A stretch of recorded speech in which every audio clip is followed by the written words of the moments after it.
రాజు మరణించే నొకతార రాలిపాయే, కవియు మరణించే నొకతార గగనమెక్కే, రాజు జీవించే రాతి విగ్రహములందు, సుకవి జీవించే ప్రజల నాలుకయందు. ఇది మన ప్రముఖ తెలుగు కవి గుర్రం జాషువా గారు అన్నటువంటి మాటలు స్పష్టంగా ఖచ్చితంగా మన డాక్టర్ మన్మోహన్ సింగ్ గారికి సరిపోతాయి అధ్యక్ష. వారు ఈరోజు మన మధ్య లేకపోయినా, భౌతికంగా లేకపోయినా, వారు ప్రవేశపెట్టినటువంటి అనేక గొప్ప సంస్కరణలు, పథకాలు ప్రజల గుండెల్లో సజీవంగా చిరకాలంగా నిలిచిపోతాయని తెలియజేస్తూ, మరి డాక్టర్ మన్మోహన్ సింగ్ గారు అంటేనే సంక్షేమ స్వాప్నికుడిగా ఆయన పేరు పదిలంగా ఉంటుంది అధ్యక్ష. ఆయన బాల్యం చూస్తే 5 నెలల వయసులోనే తల్లిని కోల్పోయి మరి ఎన్నో కష్టాలు ఇబ్బందులను ఎదుర్కొని 5 దశాబ్దాలుగా అప్రతిహతంగా వివిధ దశల్లో వివిధ రంగాలలో భారతదేశానికి సేవలు అందించి భారతదేశం యొక్క ఔన్నత్యాన్ని గొప్పతనాన్ని ప్రపంచానికి చాటినటువంటి మహనీయుడు అధ్యక్ష. త్యాగాల సన్నిధి, సంక్షేమ సారథిగా ఉన్నటువంటి కాంగ్రెస్ పార్టీ సిద్ధాంతాన్ని, ఆశయాలను సమోన్నతంగా నిలపడంలో మన్మోహన్ సింగ్ గారి యొక్క పాత్ర అమోఘమైంది అధ్యక్ష. తొలి ప్రధాని జవహర్లాల్ నెహ్రూ గారు, లాల్ బహదూర్ శాస్త్రి గారు, ఇందిరాగాంధీ గారు, రాజీవ్ గాంధీ గారు, పివి నరసింహారావు గారుల యొక్క విప్లవాత్మకమైనటువంటి సంస్కరణల వారసత్వాన్ని పుణికిపుచ్చుకొని యూపీఏ చైర్పర్సన్ సోనియమ్మ సారథ్యంలో సంక్షేమ రాజ్యాన్ని స్థాపించినటువంటి మరి సాహసి మన డాక్టర్ మన్మోహన్ సింగ్ గారు అధ్యక్ష. చట్టాలు, సామాజిక న్యాయ విధానాలను అమలు పరిచారు అధ్యక్ష. హక్కుల ఆధారిత అభివృద్ధి విధానాన్ని అవలంబించారు అధ్యక్ష. దేశ చరిత్రలో మైలురాళ్లుగా నిలిచిపోయే పాలన మార్పులను, సంక్షేమ పథకాలను ప్రవేశపెట్టిన ఘనత కూడా మన డాక్టర్ మన్మోహన్ సింగ్ గారిది అధ్యక్షత. 20 ఏళ్ల తెలంగాణ రాష్ట్ర ప్రజల యొక్క ఆకాంక్షను నెరవేర్చినటువంటి మహనీయుడు. ప్రధానమంత్రి హోదాలో మరి ఆయన అనేక ఇబ్బందులు ఎదురైనా కూడా వాటినన్నింటినీ అధిగమించి తెలంగాణ రాష్ట్ర ప్రజలకు సోనియమ్మ గారు ఇచ్చినటువంటి మాటను నిలబెట్టి మనందరికీ ఆత్మగౌరవాన్ని, హక్కులను, ప్రత్యేక రాష్ట్రాన్ని అందించినటువంటి మహనీయుడు మరి మన్మోహన్ సింగ్ గారికి తెలంగాణ ప్రణమిల్లి నివాళులు అర్పిస్తుంది అధ్యక్ష. కాంగ్రెస్ మూల సిద్ధాంతమైనటువంటి సంక్షేమానికి, చట్టబద్ధత, సామాన్యులకు చట్టపరమైనటువంటి హక్కులను కల్పించినటువంటి ఆర్థిక రూపశిల్పి మన్మోహన్ సింగ్ గారు అధ్యక్ష.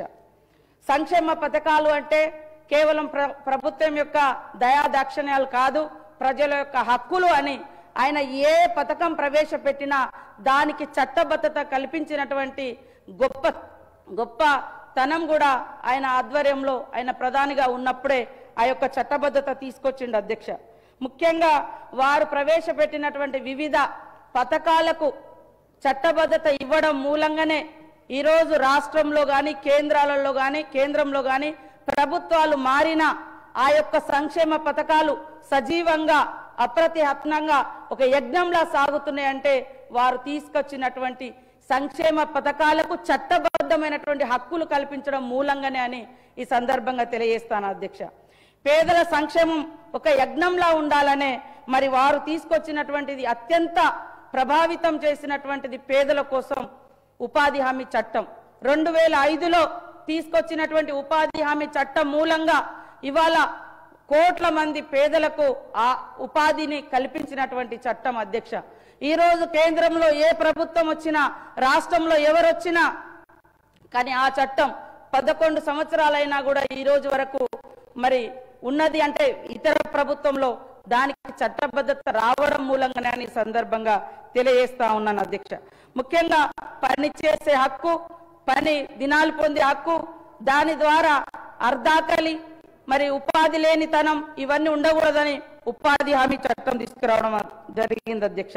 ముఖ్యంగా ఈ యొక్క ఉపాధి హామీ చట్టం గురించి దేశమంతా ప్రధానంగా చర్చ జరిగింది కూడా కరోనా టైంలో ఇంత సాఫ్ట్వేర్, ఇంత అభివృద్ధి, ఇంత ఇది అని మనం గొప్పగా చెప్పుకున్నా పట్టణాలలో లాక్డౌన్ తోటి పల్లెల వైపు మరి అనేక మంది వస్తే అక్కడ ఉపాధి హామీ చట్టం ఉపాధి హామీ పనులు హక్కున చేర్చుకొని మరి ఆర్థికంగా ఆకలి లేకుండా ఒక అమ్మలా కాపాడినటువంటి పని ఏదన్నా ఉంది అంటే అది ఉపాధి హామీ చట్టం. ఉపాధి హామీ చట్టం వచ్చిన నాటి నుండి 8 కోట్ల మంది మాత్రమే ఉపాధి హామీ చట్టంలో పనిచేసేది అధ్యక్ష. కానీ కరోనా కాలంలో దాదాపుగా 11 కోట్ల మంది ఉపాధి హామీ కూలీలుగా మారి తమ యొక్క ఆకలిని తీర్చుకున్నటువంటి అంటే పని ఏదైనా ఉందంటే ఉపాధి హామీ చట్టం. ఇది చట్టంగా ఉండడం మూలంగానే ఇవాళ గ్రామాలలో మన రాష్ట్రానికి కానీ దేశ ప్రజలకు కానీ రావాల్సినటువంటి పని దినాలు వస్తున్నాయి, హక్కులు, అభివృద్ధి, ఆకలి తీర్చుకోవడం ఇవన్నీ కూడా జరుగుతుందని నేను తెలియజేస్తా ఉన్నాను అధ్యక్ష. ముఖ్యంగా కర్షకుడి కర్రు కదిలితేనే మనకు 4,000 నోట్లకు పోతాయనేటువంటి విషయం మనందరికీ తెలుసు అధ్యక్ష. దేశంలో మొట్టమొదటిసారి రైతన్నల కోసం 70,000 కోట్ల రూపాయల రుణమాఫీ చేసినటువంటి ఘనత ఆనాటి యూపీఏ గవర్నమెంట్ మన్మోహన్ సింగ్ గారి యొక్క ప్రభుత్వం అని ఈ సందర్భంగా తెలియజేస్తా ఉన్నాను అధ్యక్ష. ముఖ్యంగా మనిషికి అన్నిటికంటే పెద్ద శత్రువు ఏదైనా ఉంది అంటే అది ఆకలి. ఈ ఆకలిని నివారించాలి అంటే ఏం చేయాలి అని సోనియమ్మ గారి నాయకత్వంలో పేదలకు ఆహార భద్రత చట్టం తీసుకొచ్చి 2013లో మరి గౌరవంగా జీవించాలి, తిండి గింజలు వారికి దక్కాలని ఆహార భద్రత చట్టాన్ని కూడా సోనియమ్మ గారి నాయకత్వంలో తీసుకొస్తే ఆహార భద్రత చట్టం ద్వారా 81,31,00,000 మందికి రేషన్ కార్డ్స్ ద్వారా మరి తిండి గింజలు అందజేయడం జరుగుతుంది అధ్యక్ష. అర్ధాకలి మరి అదే విధంగా ఆకలి చావులు దేశంలో ఉండకూడదనే ఉద్దేశంతో ఈరోజు మరి ఆ యొక్క ఫుడ్ సెక్యూరిటీ యాక్ట్ ఆనాడు మన్మోహన్ సింగ్ గారి అధ్యక్షతన వస్తే ఈ రోజు వరకు కూడా వారిచ్చినటువంటి రేషన్ కార్డు మనం రాష్ట్రాల్లో పెంచుకున్నప్పటికీ కేంద్రం నుంచి అదనంగా పెరగలేదు అధ్యక్ష.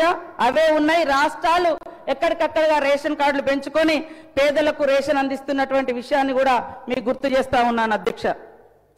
ఈరోజు మరి దళితులకు కానీ గిరిజనులకు కానీ ఆదివాసులకు కానీ బడుగు బలహీన వర్గాలకు మైనార్టీలకు పేదింటి బిడ్డలకు చదువుకోవడం ఒక గగనమైనటువంటి పరిస్థితుల్లో 6 సంవత్సరాల నుంచి 14 సంవత్సరాల వయసు కలిగినటువంటి ప్రతి ఒక్కరికి నిర్బంధ విద్య పెట్టి రైట్ టు ఎడ్యుకేషన్ అనేటువంటి చట్టాన్ని తీసుకొచ్చి ప్రతి ఒక్కరికి కూడా చదువుకునే హక్కు ఉంది అనే విధంగా మరి ఈ చట్టాన్ని కూడా ప్రవేశపెట్టి అందరిని ద్రాక్షలాగున్నటువంటి చదువును అందరికీ అక్షర వెలుగై నిలిచారు మన మన్మోహన్ సింగ్ గారు అధ్యక్ష.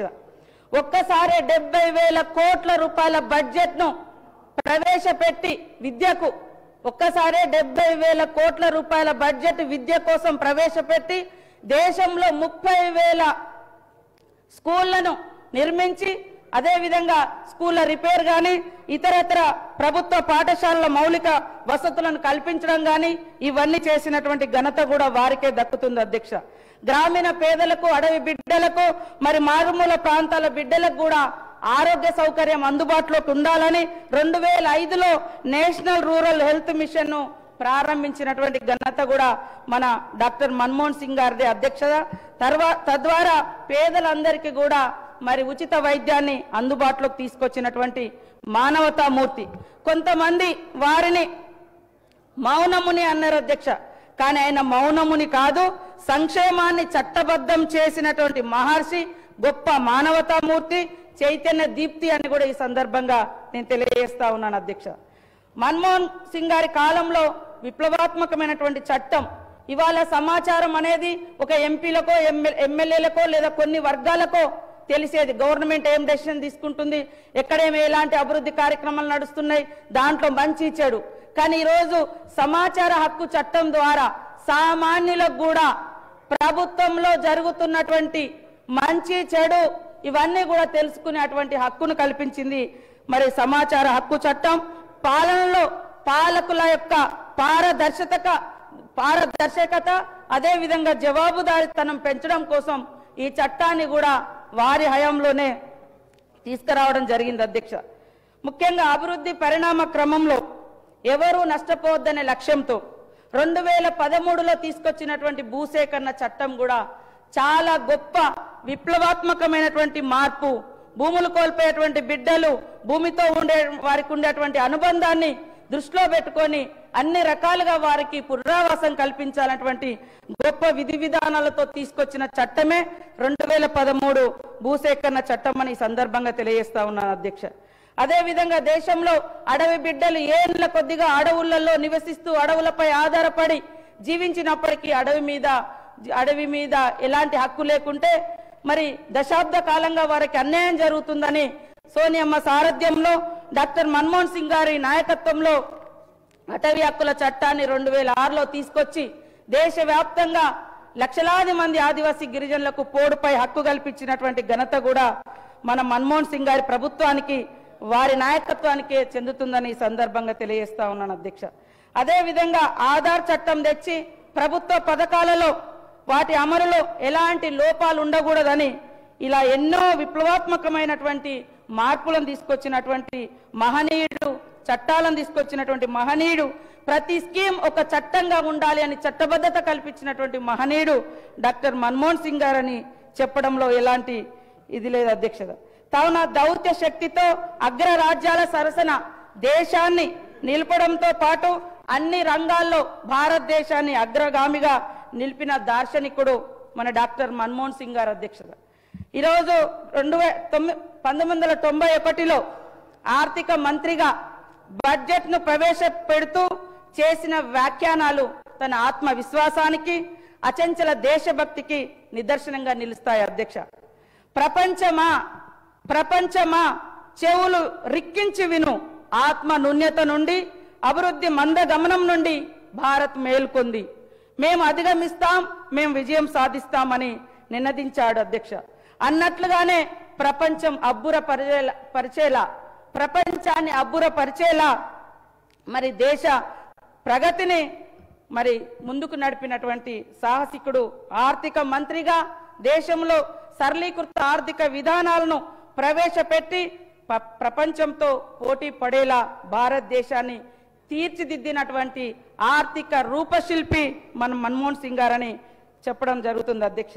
దేశ చరిత్రలో కనివిని ఎరగని రీతిలో 10% దేశ అభివృద్ధి రేటు 10% వృద్ధి రేటు సాధించడంలో మన్మోహన్ సింగ్ గారు ముందు చూపుతో వ్యవహరించారు అధ్యక్ష. ప్రధాని అంటే మంత్రుల్లో ప్రథముడు, అందుకనే సమిష్టి నిర్ణయాలు, సమిష్టి విధానాలతో మరి ఆదర్శవంతమైనటువంటి ప్రధానమంత్రిగా మన ముందు వారి యొక్క జీవితం ఉంది అధ్యక్ష. ఈరోజు విద్వేష రాజకీయాలకు, విధ్వంస ప్రచారాల జోలికి వెళ్లకుండా సర్వే జన సుఖినో భవంతు అనేటువంటి సూత్రాన్ని ఆచరించారు అధ్యక్ష. ఇంత చేసిన రాజకీయ దురుద్దేశాలతో నాటి మీడియా, నాటి విపక్షాలు తనను అవమానాలకు గురి చేసినా ఎక్కడా లొంగలేదు.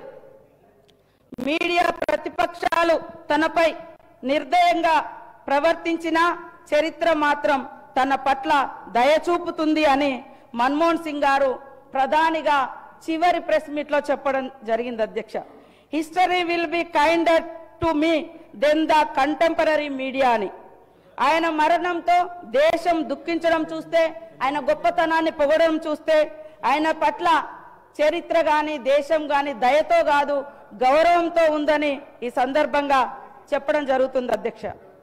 మన్మోహన్ సింగ్ గారు పుస్తకాల్లో కాదు అధ్యక్ష, నేటికి అమలవుతున్నటువంటి ఎన్నో సంక్షేమ పథకాల్లో ఆయన జీవిస్తూనే ఉంటారు. లబ్ధిదారుల హృదయాల్లో చిరస్థాయిగా నిలిచిపోతారు అధ్యక్ష. Yes, that's absolutely true. Manmohan Singh ji will be remembered not just in history books but in everyday lives of those who have benefited from his welfare policies even today అనేది కూడా మనం గుర్తుంచుకోవాలి అధ్యక్ష. కంచు మోగినట్లుగా కనకంబు మోగదు, మాటల మనిషి కాదని చేతల మనిషి అని తన పథకాల ద్వారా మన్మోహన్ సింగ్ గారు నిరూపించారు అధ్యక్ష. ఒక సందర్భంలో మరి అమెరికా మాజీ అధ్యక్షుడు ఒబామా గారు చెప్పినట్లుగా మన్మోహన్ సింగ్ గారు మాట్లాడితే ప్రపంచమే వింటుంది అని కూడా చెప్పడం జరిగింది అధ్యక్ష. Manmohan Singh ji speaks world listens అని కూడా మరి ఒబామా గారు చెప్పినటువంటి సందర్భాన్ని కూడా మనం గుర్తుపెట్టుకోవాలి అధ్యక్ష. కాంగ్రెస్ పార్టీ విధేయుడిగా ఉన్నాడు కాబట్టి మరి నేటి అధికార పార్టీ సెంట్రల్లో ఆయన మీద ఈడీలు, సిబిఐలు రకరకాలుగా ప్రయోగించిన లాస్ట్కి ఏం తెలియలేదు అధ్యక్ష, కేసులను క్లోజ్ చేసుకున్నటువంటి సందర్భాన్ని కూడా మనం గుర్తు చేసుకోవాల్సిన అవసరం ఉంది అధ్యక్ష. కాబట్టి మన్మోహన్ సింగ్ గారు మౌనముని కాదు, ఆయన అవమానించిన మాటలతో కేసులతో వేధించిన లోక కళ్యాణం కోసం పరమశివుడు విషాన్ని తన కంఠంలో దాచుకున్నట్లుగానే దేశం కోసం ఎన్నో అవమానాలను దిగమింగినటువంటి ప్రజల సంక్షేమం పంచిన సంక్షేమ శ్రామికుడు మన మన్మోహన్ సింగ్ గారు అధ్యక్ష.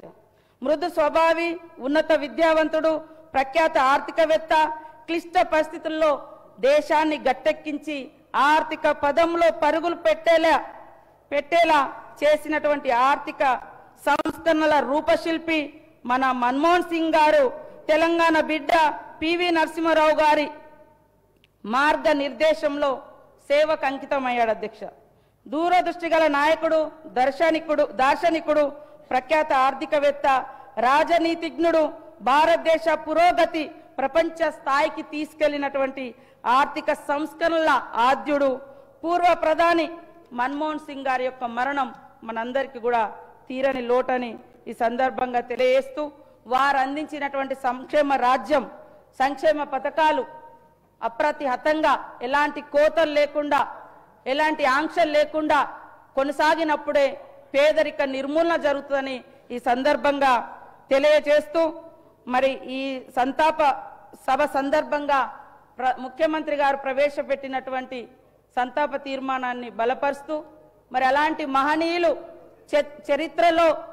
చరిత్రను సృష్టించి చరిత్రలో నిలిచిపోయినటువంటి మన్మోహన్ సింగ్ గారి యొక్క పేరు భవిష్యత్ తరాలకు గుర్తుండేలాగా ఖచ్చితంగా అనేక గొప్ప గొప్ప కార్యక్రమాలను కూడా మనం చేపట్టుటకు వారికి భారత రత్నతో పాటు తెలంగాణ ఇచ్చినటువంటి, తెలంగాణలో పుట్టకపోయినా ప్రధానమంత్రిగా ఉంటూ మరి తెలంగాణ ఇవ్వడంలో పూర్తి బాధ్యత తీసుకొని అనేక ఆటంకాలను అధిగమించి తెలంగాణ ఇచ్చిన తెలంగాణ బిడ్డగా మనము ఈరోజు వారిని గౌరవించి వారి యొక్క విగ్రహాన్ని తప్పకుండా హైదరాబాద్ నగరంలో ప్రతిష్ఠింప చేయాలని కోరుకుంటూ ధన్యవాదాలు అధ్యక్ష.